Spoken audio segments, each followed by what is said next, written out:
Petrikos is here. Got some breaking news here on a story I've been watching for the last couple days.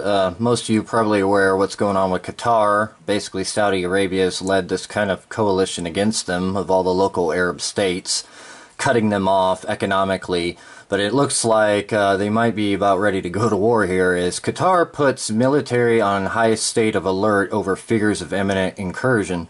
This is on Zero Hedge, and I'll go ahead and put the link to this below. And go ahead and scroll down. Yesterday's news that Saudi Arabia has issued an ultimatum to Qatar listing 10 demands, among which that Qatar end all ties with the Muslim Brotherhood and Hamas, has prompted a dramatic response by the small Gulf nation.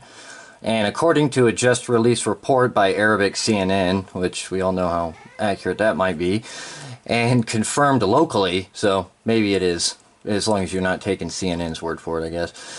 U.S. officials have said they have observed increased Qatari military activity as the country placed its forces on the highest state of alert over fears of imminent military incursion. So it looks like perhaps they haven't met their demands or whatever they may have been, so they're going to defend their nation if Saudi Arabia decides to take this thing further.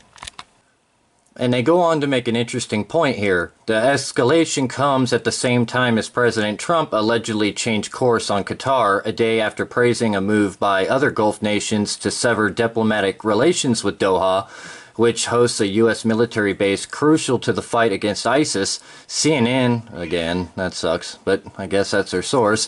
CNN reports that in a phone call with the Qatari emir, Trump extended an olive branch, offering to help the parties resolve their differences by inviting them to the White House meeting if necessary.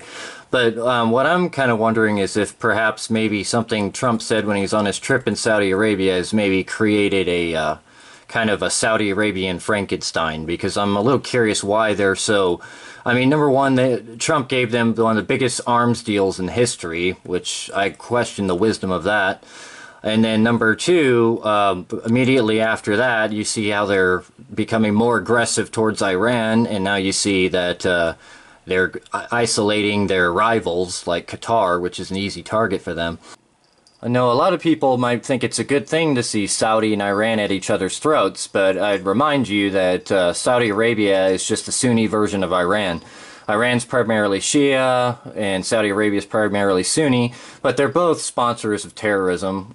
Saudi Arabia is responsible for exporting Wahhabism, which brought us the beginnings of Islamic terrorism, and they spent billions, if not trillions, exporting that all over the world and all over the Middle East. So we've got a lot to thank that, you know, a lot of the violence and terrorism that we've experienced and the West has experienced. We have Saudi Arabia to thank for that.